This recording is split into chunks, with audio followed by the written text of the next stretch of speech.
Right now it is time to bring in our good friend David Tereshchuk with the Media Beat. David joins us on a Friday morning.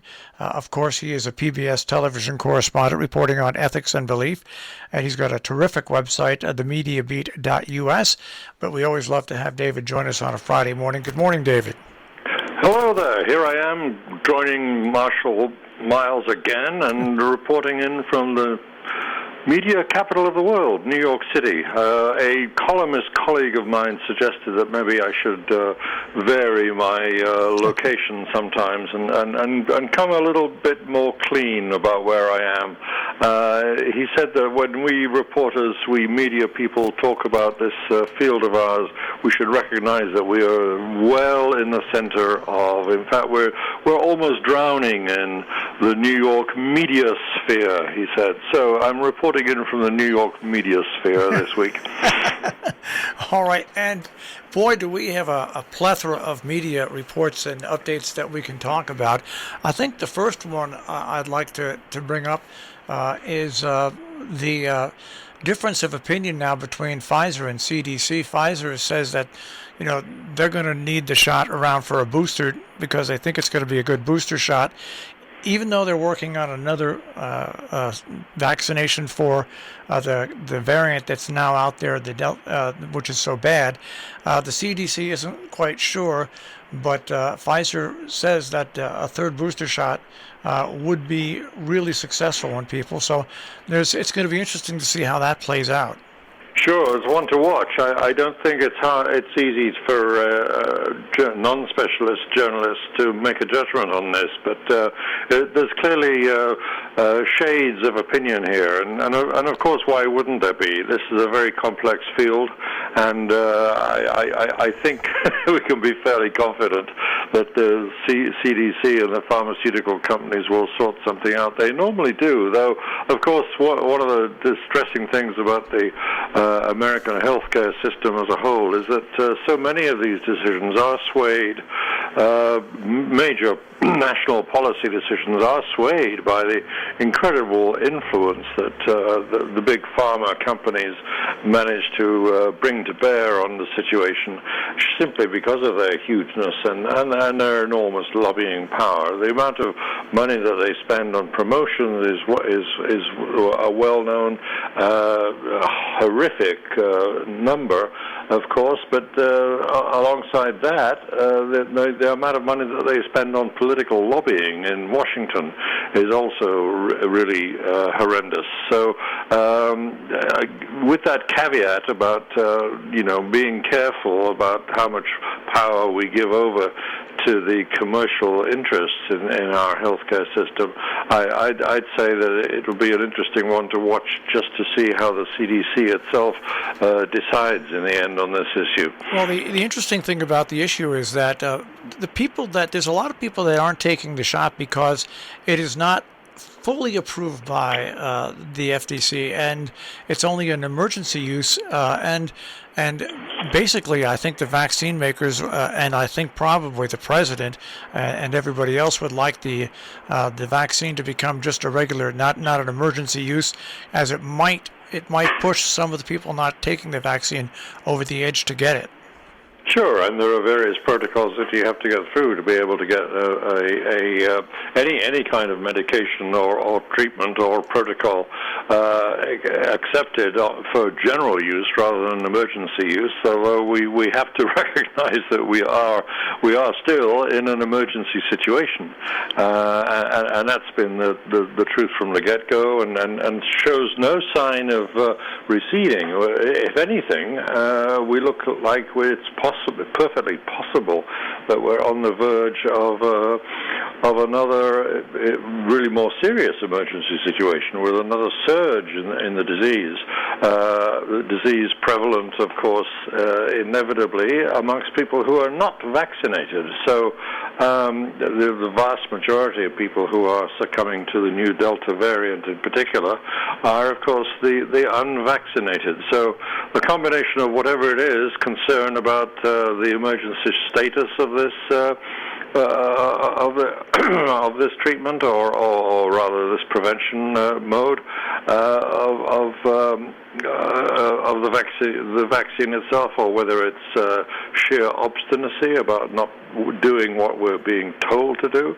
But that seems to be at the heart of what we're facing now. If we're facing another surge, it seems horribly likely. It makes a lot of overseas journalists who comment on this, who observe it from within the country, but reporting back to their other national audiences overseas, is that America's in another situation, rather like it was when seatbelts were being argued about. It seems that the common good doesn't necessarily always rule in America when it is weighed against this very distinctive notion of American individual liberty. The fact that someone is still prepared, on a point of principle, to not wear a seatbelt, put their own life at risk and other people's as well, is being repeated in a much bigger and more generalized way with this issue of people refusing or being, that strange euphemism, hesitant about taking the vaccine. Interesting story on the vaccines. Johns Hopkins has done a detailed study of the new variant and found out that every person who has died from COVID-19, the Delta variant, were unvaccinated. Not one person who received a vaccination has died. They've gotten sick, but they haven't died from it, and that is a pretty amazing statistic. Yeah, well, in various venues, such as a court of law, the phrase "case closed" comes to mind there.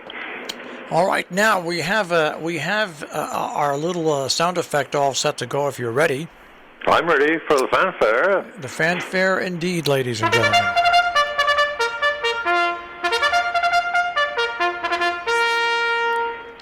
It's a fanfare for some really good and excellent journalistic work this week on grim subjects. It's not a cheering event, even though the sound is cheering. There's two events, in fact, and the particular the particular organ of journalism that I want to highlight and single out for praise this week is the Miami Herald. One of the things that the Haiti assassination of the president has shown up yet again, whenever anything happens in Haiti, in fact, is how poorly prepared for coverage the media world in general is. Talk about the New York media sphere being something of an isolated and self-enclosed entity.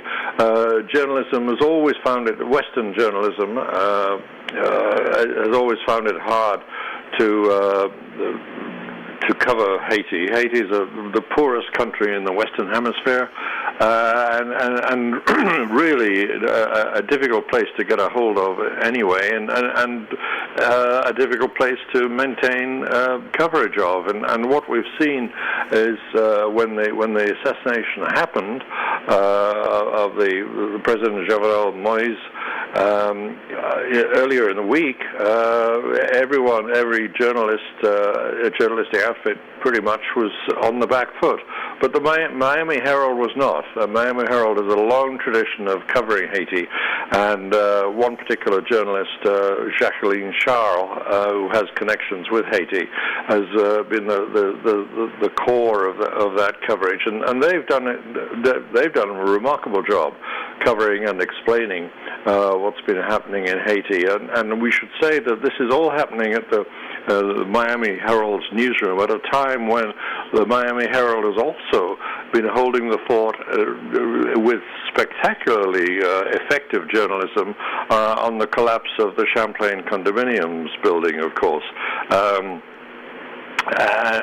against that backdrop of extraordinary difficult and innovating, I would imagine, if you're on the ground, coverage of Surfside day after day after day, as we reach now the point of 64 people definitely recorded as killed in this terrible collapse, and still 70-plus people missing. And, of course, now that grim turn in the story that it's no longer search and rescue as an operation, it is recovery. That is the big story. It has been the big story for Herald journalists to be covering, but at the same time, they've managed, like all good newsrooms have to, capable of switching to other stories and covering more than one at the same time. And their effort over this last week has been really stellar, and I wanted to mark that. Well, going to that Haiti story, it is a black eye for us once again. 26 different Colombians and 2 American mercenaries were those that formed that professional hit squad that killed the Haiti president. Yes, and as the Miami Herald has been pointing out, they're both Haitian Americans and naturalized American citizens, and one of them is from Fort Lauderdale, and that's one of the ways that the Herald has kept in touch with the Haiti story, every aspect of it, from the previous horrors of a dictatorship, and then followed by the troubled presidency of President Aristide, and the terrible earthquake in 2010, if you remember, that has set the country back horribly. I mean, it was always a difficult place with appalling problems, but all of them made worse, much worse, by the 2010 earthquake, and they still haven't recovered from that by any means.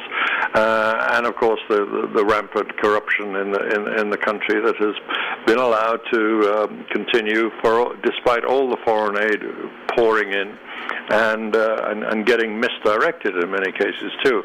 But the Miami Herald has kept its finger on all of those pulses by keeping good contacts within the exile Haitian community in Florida, which makes total sense, of course, and that's one of the reasons why Miami Herald does cover the Caribbean area and Central America so well. And this is yet another example. But yes, the discovery that the attackers are in all likelihood, if the Haitian authorities are right, a bunch of mercenaries, almost 30 of them, and 2 of them, as you say, American. That's something to ponder. And the big question remains, of course, is who were they acting for? The point about the mercenaries, as always, of course, is that they are in it being paid by someone else. They're not doing it for themselves. And the big question is that classic legal question in a courtroom, cui bono, who benefits from this? Who benefits from this might be the key to discovering who is responsible for the assassination. And we talk about the long-term effects of what's going on in Haiti. I think that President Joe Biden made a very good point this week when, once again, I think it was yesterday, where he came out and basically said the honest truth. We never went in, supposedly, we never went into Afghanistan to form a new government, to bring them democracy. We went into Afghanistan to find the people that blew up the World Trade Center, that attacked the World Trade Center. I'm glad he mentioned that we are still pulling out, we are still leaving, because there's the old phrase: if you don't learn history, if you don't learn from history, you're doomed to repeat it. I mean, the Russians invaded and had to leave, and the Taliban took over. We got rid of the Taliban once, then they came back. We're leaving now, and of course the Taliban is going to force its way in there. I mean, we were never ever meant to go into a country and be there for 20 years fighting a war, and try to install a new way of life. That wasn't the reason we went into Afghanistan. The message from the White House to the media this week has been constant, and I guess you'd call it consistent too. Fairly blunt, I think, is another way of describing it. But when President Biden acknowledges that that yes, the withdrawal will continue, and he recognizes there are huge problems being left behind. And as you say, the point he's anxious to stress is that we being the Americans, and all the American allies, of course, the entire NATO presence and the collaborative effort that has been involved, along with the Afghan military, which has been overhauled in the process, was essentially, from the American point of view, twofold. Topple Al-Qaeda, neutralize Al-Qaeda, and I guess, the assassination, the targeting, the successful targeting of Osama bin Laden is one instance of that, and to ensure that the Taliban did not have Afghanistan to use as a training ground and a jumping off point for other more attacks again against the United States. Both of those war aims, if you can describe them as that, have been achieved some time ago, in fact, and that 20 years is just long enough, as I think he's been stressing very, very obviously, I think, and kind of incontrovertibly, it is an awful long time, and he has done something that several presidents before him felt unable to do, which is actually do the pullout, and the pullout is being done, and probably will be achieved before the rather poignant deadline date of September 11th. But in the face, alongside all that, the blunt truth is there that this has enabled the withdrawal has enabled the Taliban to make enormous advances now and continue unabated, taking over more territory. In one case, for instance, this week, attacking one town where there was a big prison that they broke open and freed hundreds of prisoners. We're not leaving the country in that much improved a state, although we may believe we have prevented Afghanistan from being a training ground and a base for a jumping-off base for operations against the U.S., but we certainly haven't left it in any great state.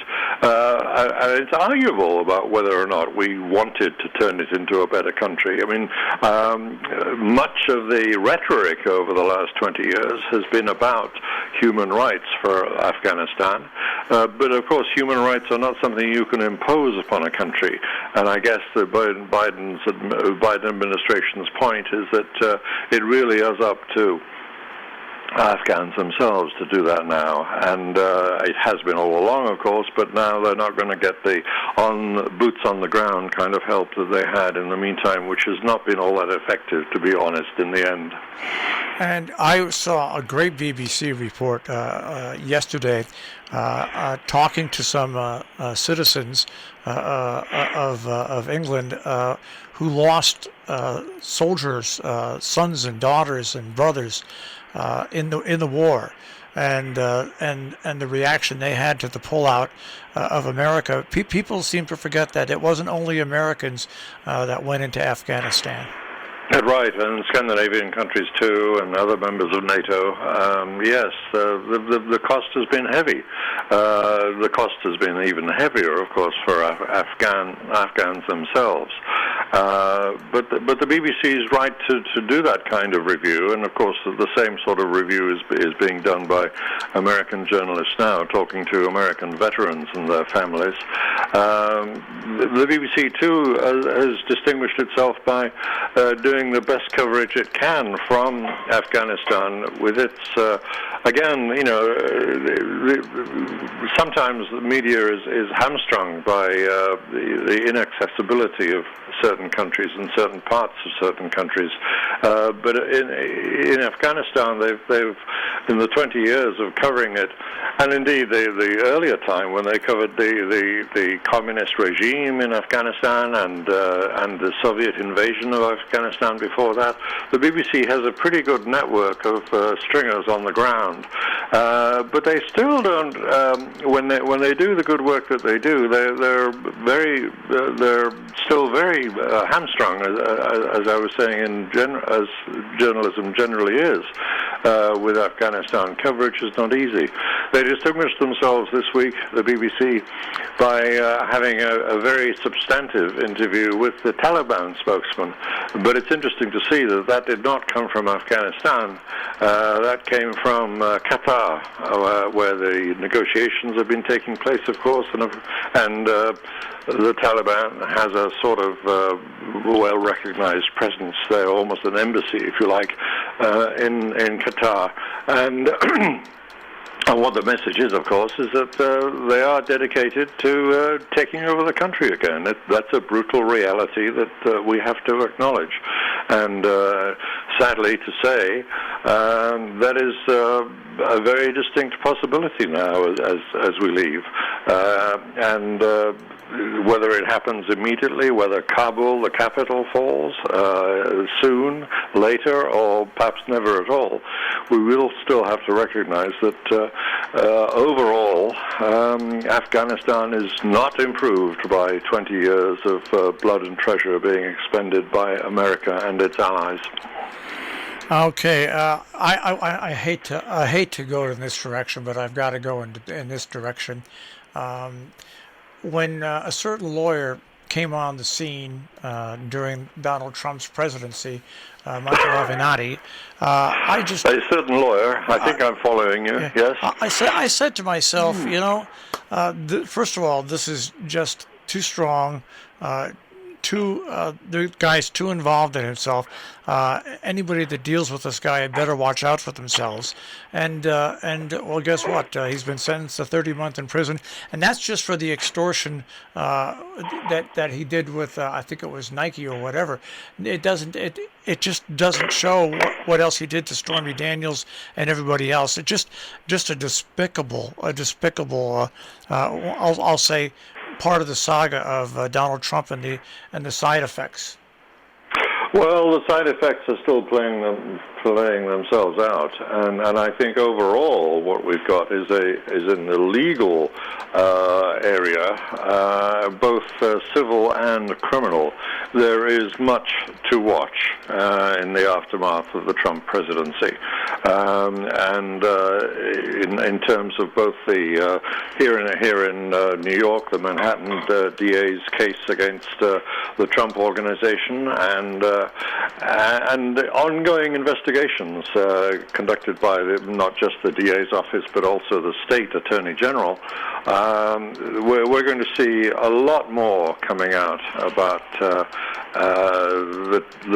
Trump world, if you like, the entourage with which Trump himself surrounded himself and continues to surround himself. By the way, did you notice his new press spokesman is in trouble already for an extraordinary degree of media incompetence? So, some things don't change. In terms of media effort by the Trumpists and the legal consequences of Trump's circles' actions, illegal actions in some cases, and that will get played out in the courts and through the justice system altogether. But of course, we're far from through with this entire story. I think that's one of the unhappy directions we have to follow. And there's going to be always something coming out of Trump world that is worth reporting on, like it or not. Well, yeah, the residual effects of the, and I'm not saying the people that support Donald Trump, the 70-some million people that voted for him and will obviously vote for him again. It's not that. It's the fact that you're right. His residual effect right now is pretty amazing. It's going to be interesting to see what happens if any other indictments come down from the Trump organization, and then see what happens over the course of time with all those supporters, whether he'll lose some or not. Well, yes. I guess the big question is how many of those 70-plus million voters are hardcore supporters, and how many of them are people who just regard him as the best of the options available. That's a kind of grim commentary on political judgment in this country, but I suspect that I imagine that. Well, it's hard to make any realistic guess, but I know fellow journalists who've been pursuing the Trump conundrum, if you like, for a lot longer than I have, and at much closer quarters. Bless them. They on the whole, come to the conclusion that something like a third of that 70 million is hardcore and will not be swayed by any discoveries that come out, whether it's about election fraud or whether it's about the non-existence of election fraud, or whether it's about actual fraud by Trump employees and family members. Those things are always a possibility. And whatever it is that comes out, a third will not be swayed by that information, but two-thirds might be. This is all very speculative, and as you know, I don't care for speculative journalism that much, but it's worth reflecting that 70 million is clearly not a monolith. All right, and one final understanding of covering of the Olympics now, once again with the variant raging in Japan. Once again, the Olympics are still going to be held, but once again, this time, nobody, not even people who live in Japan, are going to be able to go to those games. Sure, and already the media effects of that are sad and almost sort of head shaking. One shakes one's head in almost despair about what kind of Olympic event is being forced upon us now.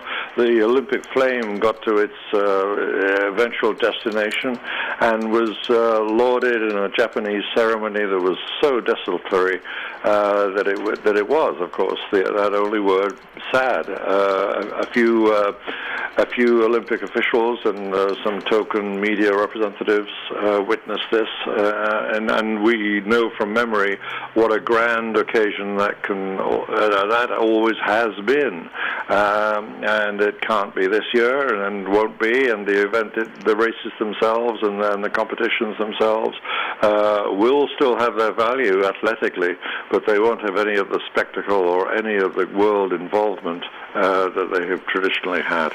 It's funny sitting here talking with you, David. It suddenly come to my mind that in a fast-moving world where information flies at lightning speed, if you take a look at the major enveloping news stories around the world, and that is the residual effect of the Trump presidency, the residual effect of China, the residual effect of COVID-19, the residual effect of Brexit, these are long-form stories that have yet really to show what they will yield in the future, and these are stories that are probably going to be around with us for a long time. Well, journalism is often called the first draft of history, so we recognize that we're just scribbling away here and doing our best to capture the moment as it happens. But in the long run, of course, things will pan out very differently from what we might expect. Well, once again, folks, you can follow David at his website, themediabeat.us. He's also a PBS television correspondent, and we're lucky to have him every Friday morning. David, have a great weekend, and we'll speak to you next week. Absolutely. See you then. David Tereshchuk with the Media Beat here on Robin Hood Radio. You can also find David at robinhoodradio.com. Click on robinhoodradio.com. Click on, of course, our on-demand page, and then click on the Media Beat with David Tereshchuk.